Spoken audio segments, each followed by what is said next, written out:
You're listening to another great podcast in the MyMac Podcasting Network.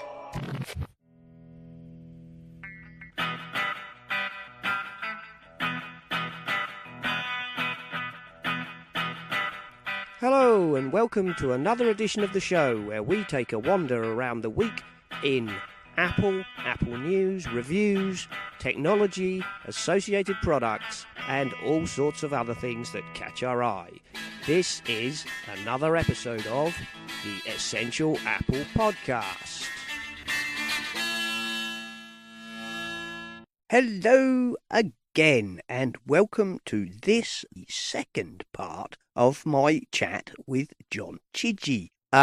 There's no hardware store this week, and to be honest, I'm not going to bother filling in any of this week's not very exciting news.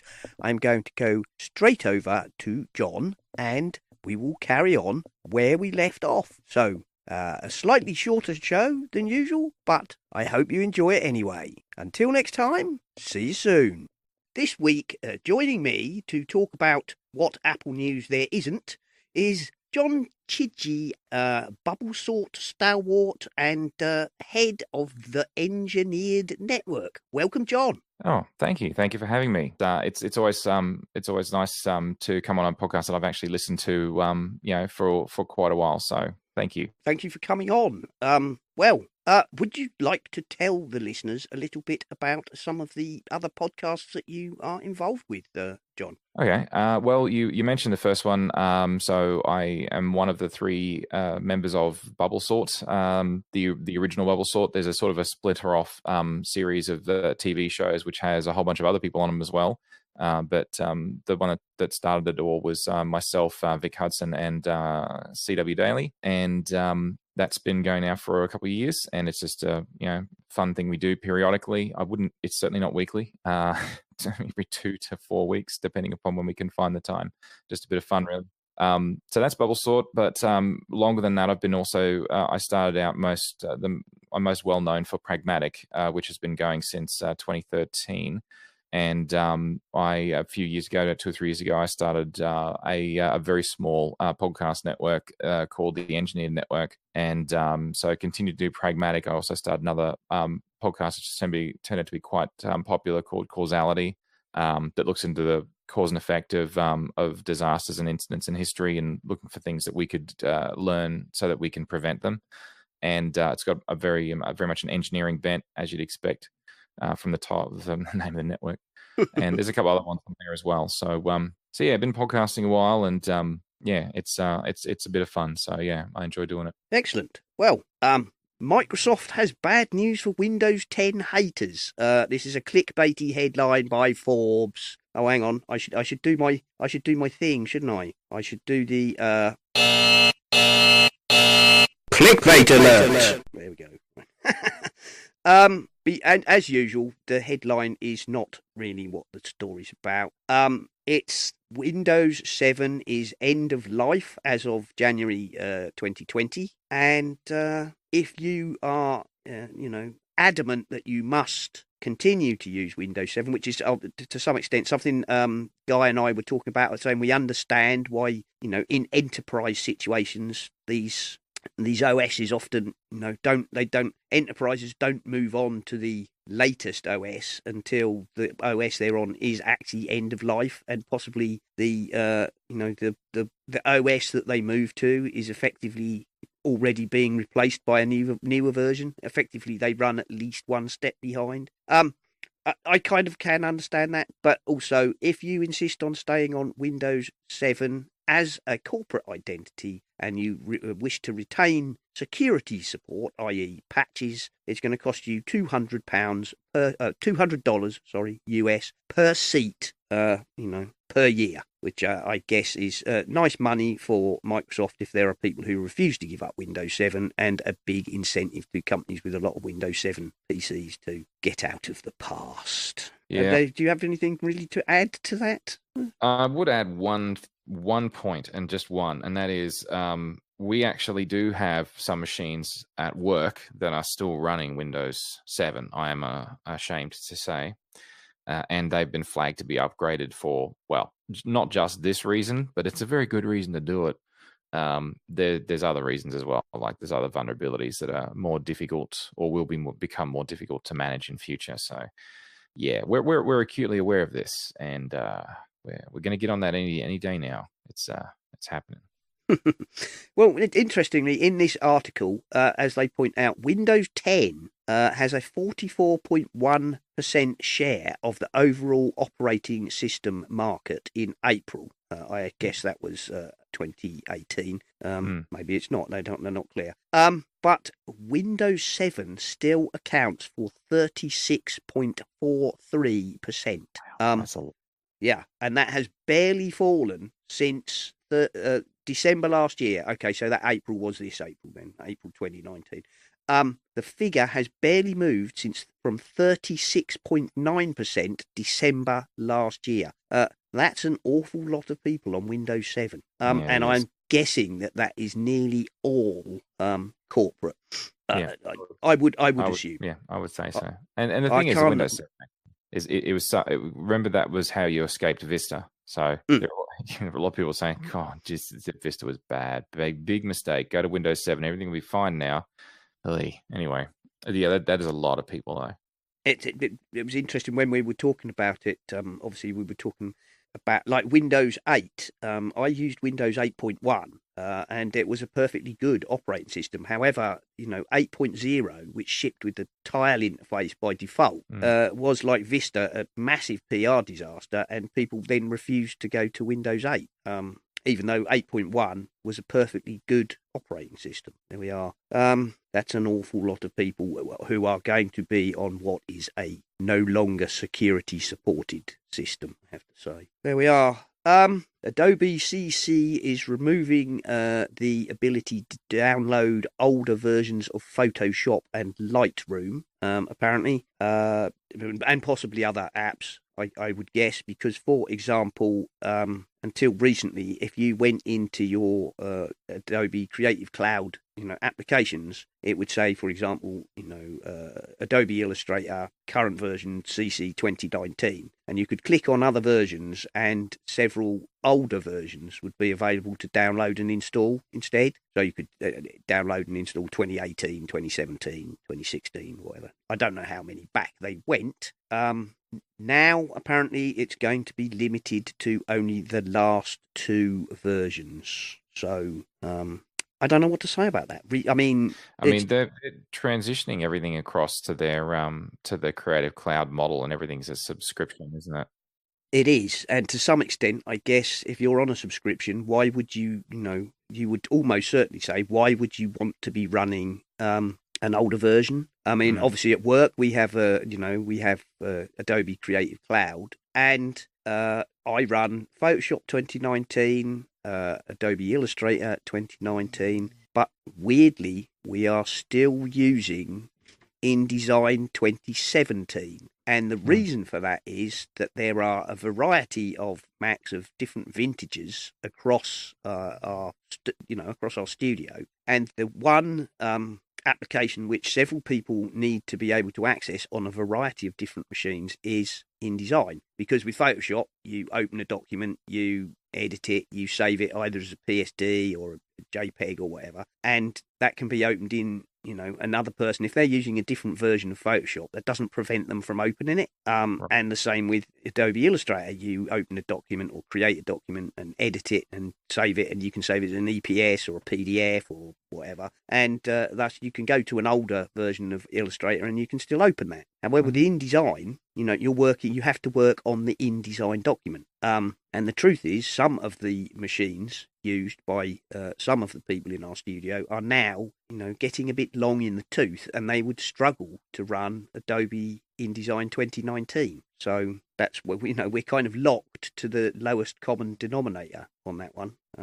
That said, I'm not sure that I would want to be. That's effectively your 3 versions back, if you like. But I'm pretty sure that that's as far as we'd let it go, because, well, I would hope But I don't know. I don't know what to think about that, really. Just, I mean, what Adobe do and do not let you download is kind of up to them, isn't it? And if you don't like that and you don't like their subscription model, move. Well, I think a lot of people are going to be doing that. I mean, some people have already said that, Capture One, I think, is becoming more popular for. I think there's a Photoshop. No, No, sorry, it's a Lightroom. Lightroom. It's a Yeah. Lightroom type product, as is Luminar, obviously from Yes. Skylum. That is a very, very good product. I have a copy, basically because when they came on the show, Skylum gifted me a copy of Luminar. Mhm.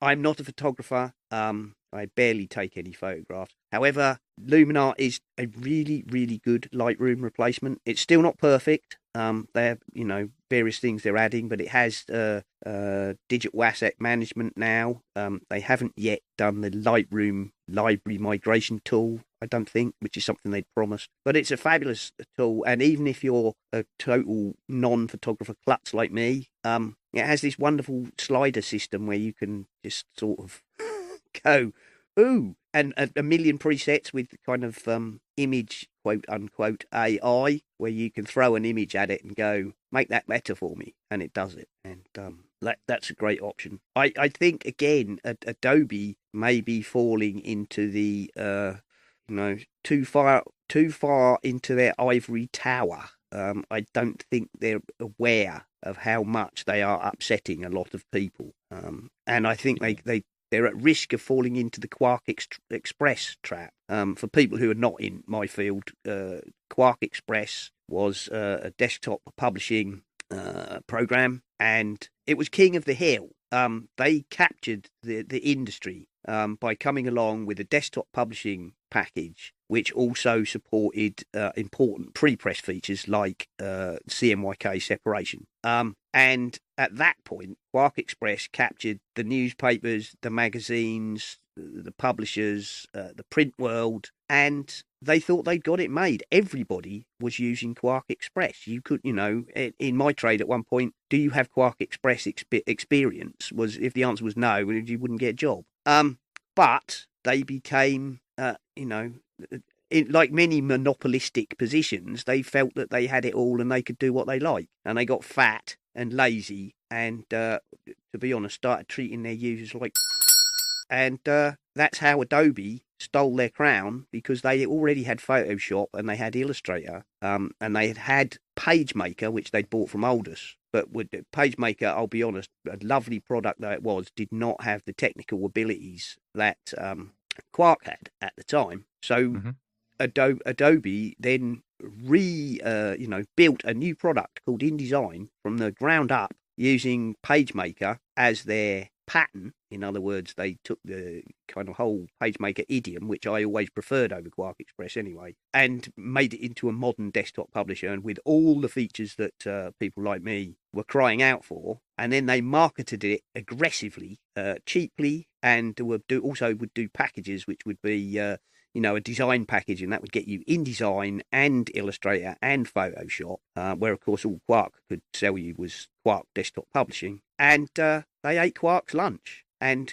Quark could probably still control newspapers and possibly some magazine publishers. But in the general print arena, nobody uses Quark anymore. It's been destroyed because they got fat and lazy. And I think Adobe are in danger of forgetting their own lesson. And very much at the moment, Serif, who came from the Windows world, who, with their Affinity products, Affinity Photo, Affinity Designer, and soon to be joined with the Affinity Publisher, are very much coming in and effectively doing an Adobe on Adobe. They're bringing in some Adobe level products and selling them at a measly 50 quid a go, and no subscription. Buy your piece of software and it's yours forever. So yes, Affinity Photo seems to be very much the choice Photoshop replacement. And of course, everybody uses a photo editor, so you're hearing a lot more about that than you are about products like Illustrator. Yeah. But I'm not necessarily 100% against subscriptions with certain types of thing, and to some extent, Adobe Creative Cloud is one of those things where I can see from my company's point of view that that's a far more efficient way of paying for it. We have four seats. when it was £1,000 a pop every time there was an update, how did you update the whole studio? You had to suddenly find £4,000. That's not an easy proposition. When you're paying, I don't know what it is, £38 per head per month, and every update as it comes along, that's a much more palatable for the accounts department and the management team, and I understand that. So maybe Adobe don't really care if a lot of smaller people fall away, but the trouble with that is when you cease being the de facto standard, you're at risk of no longer being relevant either. So yeah, exactly right. So I guess time will tell whether or not they're cutting their own legs off. But yeah, it's I think that one of the great things in the space that most of the Adobe products are in is that there is much more healthy competition today than there was in the past. So oh yes, very much so. I mean, photo editors have always been 10 a penny, and they range, as we, me and Guy were talking about last week, from the very simple, things like Flying Mate's Acorn, which in no way, no way, shape or form are even intended to go up against something like Photoshop. Through products like Pixelmator, there's a slew of products, including Adobe's own Photoshop elements, which it goes up against Photoshop but aimed very much at home users. At the top end, then as your direct Photoshop competitors, for a long time there haven't been any. Now there are, there is Affinity Photo, and there are people like Capture One and a couple of others, entering the fray. Which is good. Competition is good because monopolies tend to lead to fat, lazy corporations who can't be bothered to move forward. They just sit on their cash pile and rub their hands with glee. yeah, but that probably feels very nice. But in truth, for them. But never mind. But as we know, it never lasts. This is the trouble. Yep. It does not last.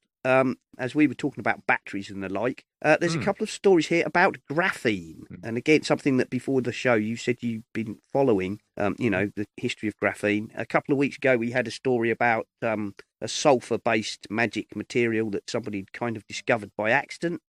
Couple of pieces here. A graphene breakthrough hints at a future for battery power. From these both stories are from Wired.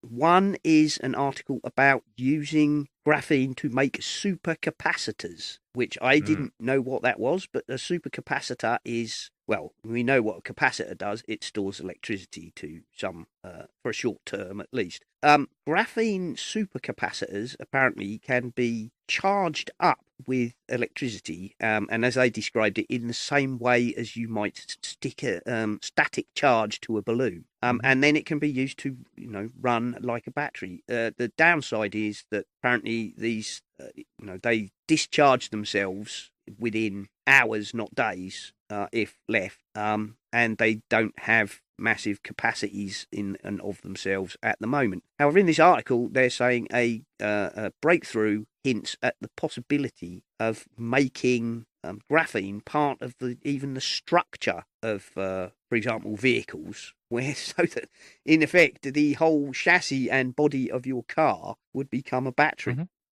Sorry. Supercaps. Yeah, the supercaps are a fascinating technology. I first came across them about 20 years ago in the programmable logic controllers, or PLCs, that I was working on at the time, and they were transitioning away from a nickel metal hydride backup battery, and all it did was just maintain the memory and the real time clock. And they were shifting to these things called supercaps, and the supercaps essentially were designed to just sit there and maintain the charge at the same bus voltage when they were powered on. So the idea is that when the power went off, then they would continue to power the rest of this, the real-time clock and the memory for days or weeks at a time until the power comes back on again. So same kind of functionality as a battery, but they never degraded over time because they were just a capacitor holding a charge between two plates. And that's great on a small scale, but on a large scale, it's very hard to, make it scale. And one of the things that's interesting about this is that this particular idea is that graphene, which is that single layer carbon fiber, I suppose, sheet, if you will. Yes, it's a nanomolecular sheet, isn't it? Yeah, That's exactly. And being a perfect sheet means that it could be a perfect barrier, which means if it's a perfect barrier, then it's possible for you to layer multiple together to create a miniature or highly energy dense supercapacitor, which is great if you can pull it off. And I think that the ideas around the hybrid are the ones that are the most appealing for the minute, because if you think about just regenerative braking. So at the moment, if you hit the brakes in an electric car and you're regeneratively trying to store that charge, it takes time, and there's a current limit to how much you can shove into a lithium-ion battery. Whereas with a supercap, it's practically limitless. I say practically, I mean it's not, but you can shove charge in there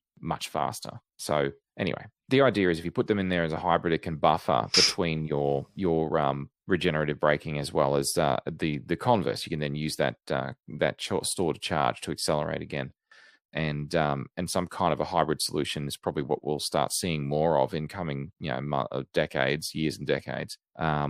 Eventually, I hope the technology advances to a point where we can just get rid of the lithium-ion battery completely. Well, the part of the story a couple of weeks ago about this sulfur kind of ribbons, which again was a molecular technology, was that they were not only had they already worked on producing this stuff commercially, which as before the show you said it's one thing to demonstrate something in a lab, it's another to make a product. Was that they were hoping that by using this kind of sulfur crystal ribbon, I forget the exact way that they said they might be able to do it, but they were hoping that they would be able to replace lithium ions in battery technology with sodium ions, because sodium ions are plentiful and easy to get out of salt, for example, whereas lithium is not. Anyway, this Wired story, so, I mean, if you kind of could combine these kind of technologies together, that would be fabulous, really. I mean, everybody knows that although lithium-ion batteries are good, they're not really sustainable for a long-term future. If you start talking about everybody needing to run, all the cars in the world are running on batteries, then where are we going to get enough lithium for a start? Do we have enough lithium, really? Anyway, apparently in Belgrade, in Serbia, they have 5 Chariot e-buses that run solely on supercapacitors. There we go. And as it says here, there are reasons supercapacitors haven't replaced batteries in electric cars. They hold less energy in the same space, and they do not hold it for as long. As I say, this is fine for a bus because it can be charged at every stop, but it's not useful for a car which needs to run all day. So there you go. But there are 5 Chariot e-buses in Belgrade running on supercapacitors. Interesting story, I thought. And yeah, go on. I was just going to say, just wanted to quickly circle back to the whole sodium thing. Lithium, sodium, obviously being the because they're both group 1 alkali metals, and they've got a spare electron they want to give up, so they're highly reactive, and that's the nature of the problem with lithium, because it reacts with everything. It's also difficult to extract and to process. Once you process it, you can still recycle, which is great. But sodium, there's a lot more of it, and it is much easier to extract because salt everywhere, and so on and so forth. So one of the basic building materials you'd need for sodium is quite plentiful, although it's not the reaction rate is different. So it's in some respects it's not as desirable, but it has the benefit of the fact that there's a lot of it. But in any case, so I just wanted to throw that in there. Yeah, exactly. And apparently with this sulfur technology that they are working on, they said that they would hopefully be able to make the reaction rates faster or something. Not my field. But very interesting. And we really, really like battery stories on this show. Whenever we find stuff about battery tech, we're always bring it up. And the second story, which is followed also from Wired about graphene, is physicists bewitched by twisted graphene's magic angle in what they're describing as the field of twisttronics. Yes, thank you for that. This is quite another interesting read. The guy here who's called Gerillo Herrero, is working on this Twistronics magic angle. Apparently, because graphene is effectively a hexagonal grid of carbon atoms in a monomolecular sheet. If you put another one on top of it and then force it out of alignment by apparently the magic angle, which they were attempting to discover, apparently is 1.1 degree. And if you put a second sheet on at 1.1 degree out of alignment, which apparently is not as simple as just putting another piece of paper down and twisting it, because the carbon lattice wants to line up, obviously, because that's kind of how how molecular and atomic stuff works. But if you do that, you create some very interesting properties, including the ability for the material to go from insulator to conductor to superconductor, which creates all sorts of interesting possibilities. Obviously, this is all very experimental stuff. This is not coming to a phone near you in the next couple of years. All right. So WWDC, what to expect? Don't expect twisted graphene magic angle batteries or anything. But it's interesting, surprisingly interesting. One of the things, I can't remember what he said exactly, but they can make it become superconductive at I think it's a temperature of only about 150 degrees Kelvin, which is still bloody cold, by the way. But normally, to get the material to become superconductive, you have to get down to sort of like, you have to get close to absolute zero. Yeah, 140 Kelvin. Is just skimming the article there, 140. So it's like negative 273 is absolute zero. 0 Kelvin, yeah, 0 Kelvin. Yeah, so that is still cold. I mean, the dream for superconductivity is room temperature superconductivity, and I really do hope that at some point we can figure that out. But this looks interesting, and certainly if you can get to the point where you can get reliable superconductivity with a very cheap, refrigerant like liquid nitrogen or something like that, that gets easier. But until it's sort of like room temperature, we can get there with refrigerant coils at like minus 20, minus 30, like a blast chiller kind of thing. It's going to be. But these are all steps on the path, right? And we're still learning a lot about nano. What's the word? It's like nano manipulation and sort of nanotechnology. All this nanotechnology down at that sort of molecular level is it is exciting, but it's the sort of thing that I do hope that at some point we can figure out a set of materials that can do that at decent temperatures. But at the moment, it's looks promising and interesting, though, that's for sure. Yep, it's an interesting read, and as the guy says, I don't want my lab to create unrealistic expectations. We're not going to have a breakthrough every year, but this is a completely new field, and it's one which I suspect is going to bring some very interesting results. These are very poorly understood materials, said Efetov, whoever he is. Like you, I'm skimming. There's a lot of people mentioned in it. Instead of having to grow crystals, we can just turn the voltage knob or apply more pressure with stamps or change the rotation angle. He's talking about getting different effects out of the materials. Yeah. The thing that I find fascinating about carbon, so it started with nanotubes and then there's graphene, is that and buckyballs, of course. Yeah, Bucky full of Minster. Yeah, that's it. Buckminster Fullerene. Anyway, the thing that's interesting is that carbon for the longest time was thought to be ordinary, boring, and not particularly all that well, boring and interesting, not interesting at all. And in recent decades, it's turned out that there are certain architectures of something as simple as carbon that's turning out to be incredibly useful. So we're barely scratching the surface, and what other materials out there. So material science is fascinating, but it's the sort of thing we covered a little bit of it in my first year of engineering at uni, and then after that, I haven't had much else to do with it other than my personal fascination with it, and it's certainly very cool. I always I'm not going to try and say here that I always found carbon particularly fascinating, but I always, when I did basic chemistry for A level, I always thought the clue to there being more to carbon than a lot of people think is graphite.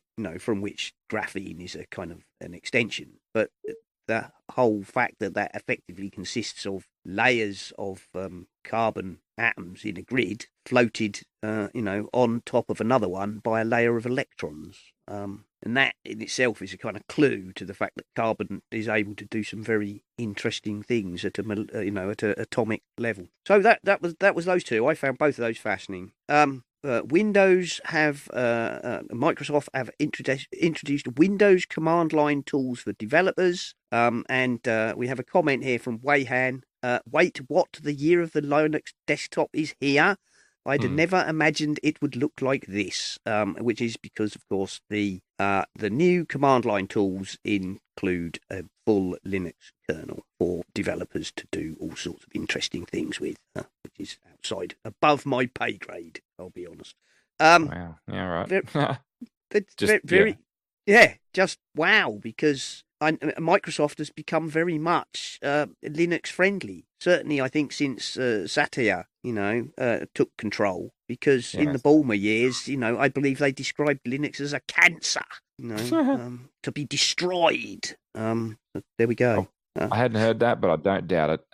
But it's funny, isn't it? I was just reading this about you could run Linux apps in the in WSL2, like Docker Windows. There you go, Docker container for everything. Amazing. All right, there you go. It's just amazing. Microsoft has really changed, haven't they? And they have changed so much, so much. In fact, actually, earlier on today, Stephen Sinofsky made a tweet saying, "I have an Uber story," and he says, "We were at a party or a conference or something, and no one could get a cab, and this guy pulled out his phone, and he had a new app which would summon a car, and so he used it, and a car came, and everybody piled into the car to get a lift back to town or whatever." And he said, "And I had a Windows phone, so I was stuck." To which I replied, "That's the one thing that Steve Ballmer did get right: developers, developers, developers." Because what killed the Windows Phone, as far as I can tell, is the lack of apps. It just never got the app support, and that killed it dead. There we are. And how Microsoft have changed. It is a completely different company in so many ways. There we are. Google have begun to talk about their mysterious new OS, which might replace Android, which is, of course, Fuchsia. If you're interested in that sort of thing, follow the link. We're kind of running out of time, really, John, aren't we? I don't want to get too deep into the weeds there, but Fuchsia, of course, being the sort of modular, scalable OS for everything. Interesting concept. Are you really very familiar with the whole Fuchsia thing? Not that Google let much out about it. No, it's the thing that I've always found confusing was that you had Android and you had Chrome OS, not the browser, Chrome OS, and just trying to figure out where Fuchsia. Not sure if I'm saying that right. Anyway, yeah, Fuchsia, yeah, Fuchsia, yeah. I'm just trying to understand like where that after the magenta coloured plant. Yeah. So I haven't been following. Well, okay. So I think it's pretty obvious to anyone that follows any of my stuff. They know that I don't run Android. I haven't run Android. I do have an Android tablet that I picked up as a freebie with a newspaper subscription, but that is the extent. And I really don't stay too current with it. So I'm not familiar with the detail of the story, to be honest. And just skimming through it now, it's sort of I don't know. Sounds a bit meh to me, but anyway. Well, yeah, I mean, to some extent, even what Google have let out is that effectively it's an experimental internal OS. The idea behind it is that it would be modular and scalable. The golden the golden egg, isn't it? The holy grail, the one OS to rule them all. That would be able to run everything from embedded devices up to a full blown workstation. I think, to be honest, apart from the fact that obviously the people who work on it can experiment to their heart's content with ideas, I also have postulated before that in some ways, Google created Android and then they set it free and gave it away to handset makers and said, do with it what you will, which may have garnered market share for early Android devices, but also made it into a bloody mess. I think to some extent Fuchsia may well be, in the longer term, Google's way to have an OS which is under their control, and then they could, like Apple, they could control the updates and the security push outs and so on. And because if they create a new OS, they don't have to give it away. They could make people license it and put restrictions on it in the way that Microsoft or whatever do. Yeah, exactly. There's very little detail ever comes out about Fuchsia, but it's an interesting project if you're interested in that sort of thing. There we go, and I'm going to skim over the security and privacy before we wrap up, John. The UK want to introduce a new law for IoT device security. Part of me wants to say bloody good. The part of me that reads UK government goes, oh my God, please no. Because legislation on IoT device security, I really feel like I should be saying yes, yes, yes, away with these dreadful, insecure pieces of crap. But the minute you say UK government to legislate, I go, oh dear God help us. Because they will have no idea and they will come up with the stupidest law in the world, which will actually probably hamper people for the next decade. So I don't know really don't know what I feel about that, unless the UK government employ, some consultants who actually know what they're talking about, I fear. Malwarebytes have added 2 new real-time protection features. If you're interested in that, follow the link. Google are adding an auto-delete web tracking to history.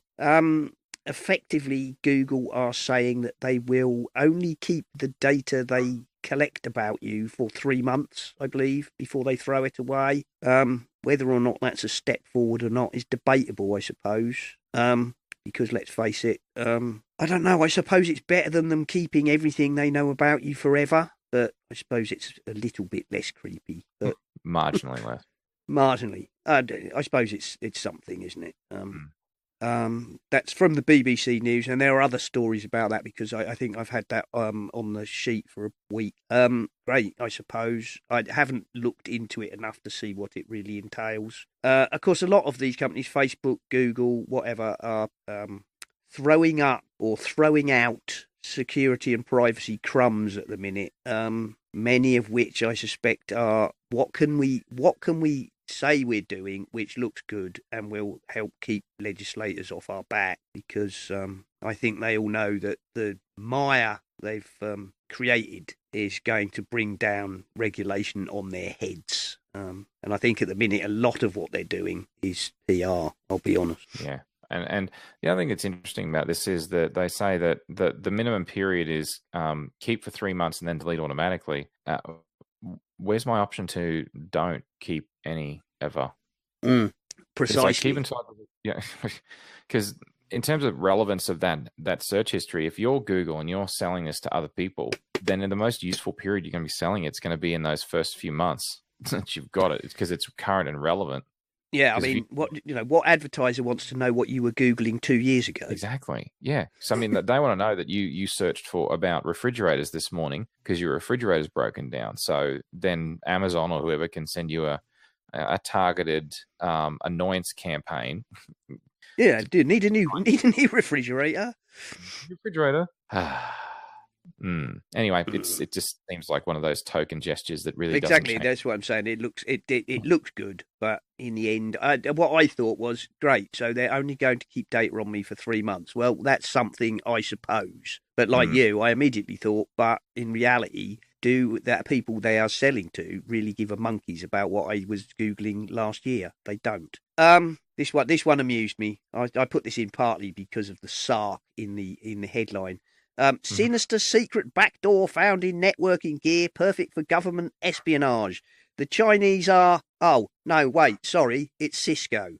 This is in the Register. Of course, after all the hoo-ha about Huawei and their alleged backdoor doors in their telecommunications routers, which turned out to be a 7 to 10-year-old story based around, I believe, an SSH implementation in some Vodafone routers in Italy, which was, touted originally as Huawei routers in telecom, major telecom have Chinese backdoors, which turned out actually to be perhaps poorly, documented SSL implementation, which was there apparently for support purposes and was withdrawn on, when Vodafone found it and asked Huawei to get rid of it, they did.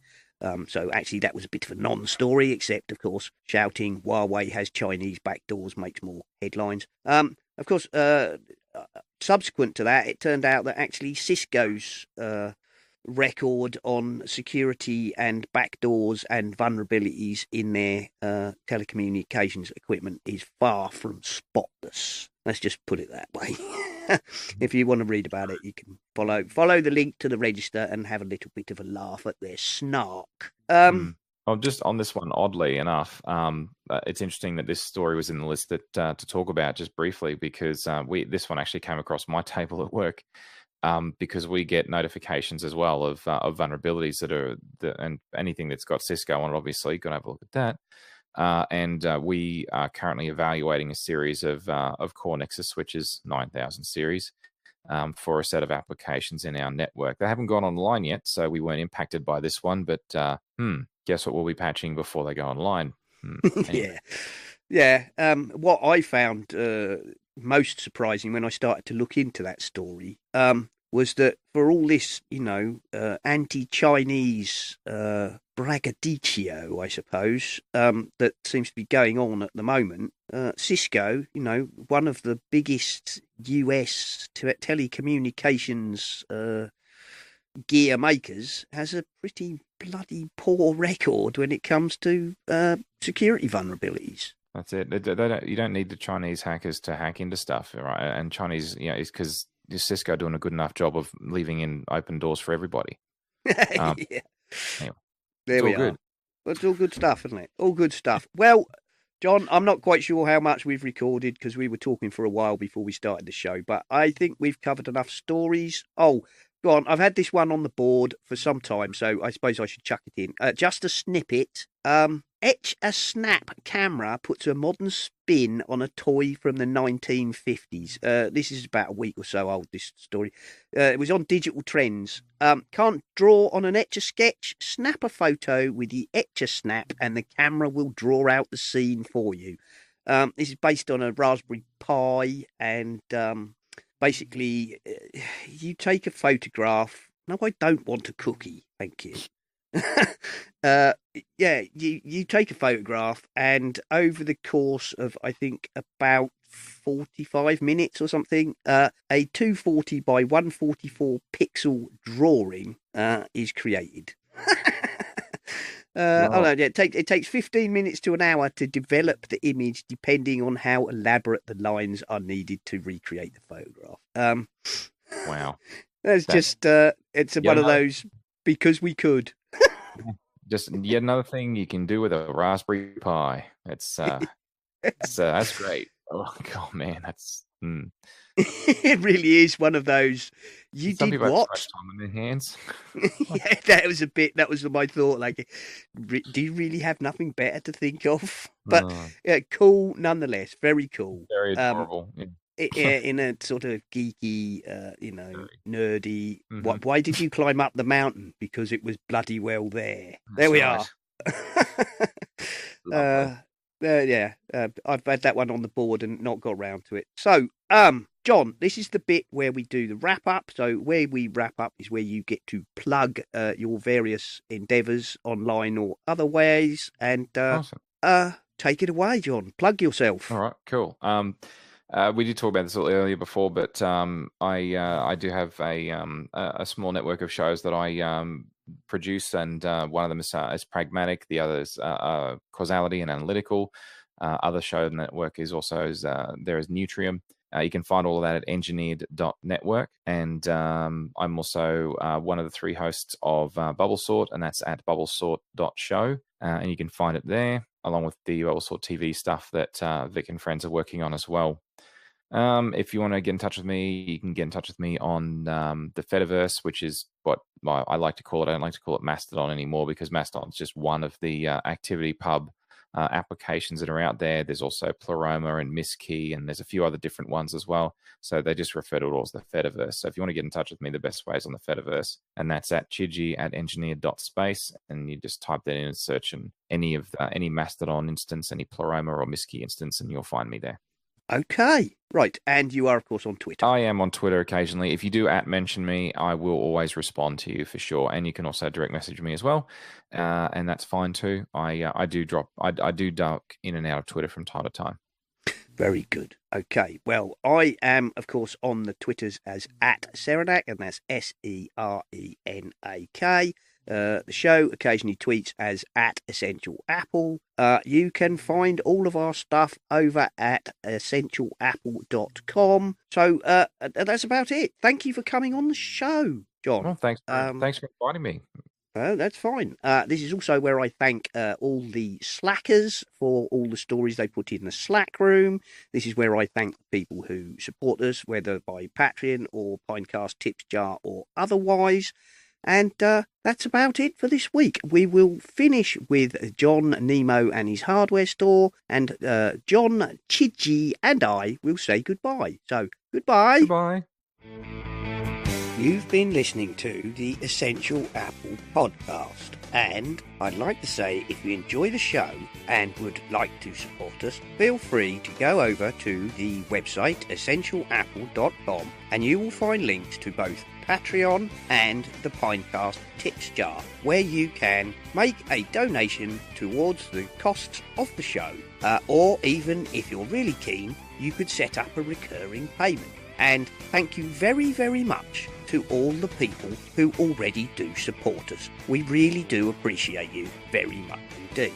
This show is, of course, part of the My Mac Podcasting Network, where you can find a variety of other shows like the My Mac Podcast with Guy and Gaz, the G-Men, Tech Fan with Tim and David, the Nintendo Club podcast, the geekiest show ever, the Three Geeky Ladies, Bart Bouchotts and his wonderful Let's Talk Apple, and possibly some more that I've forgotten. So why not go over to mymac.com, take a look at the available podcasts, and take a listen. So, Gaz. Sorry, I'm just boogieing out to that. You know, while that's playing, I'm shaking my head. It is so catchy. I'm shaking my ass. I'm shaking my ass. Ass. I'm shaking my ass. My ass. I'm sorry. Guys joke. Guys joke. Guys joke. Mostly clean. I do have a tip for you. It's a very, very quick one. That's why we've been going on about nothing. No change there. Yeah. I'm sorry. I'm interrupting. Can I do this again. tip? Yes, I'll be quiet now. Gaz's tips, guys' jokes, only, thank goodness, on the My Mac podcast.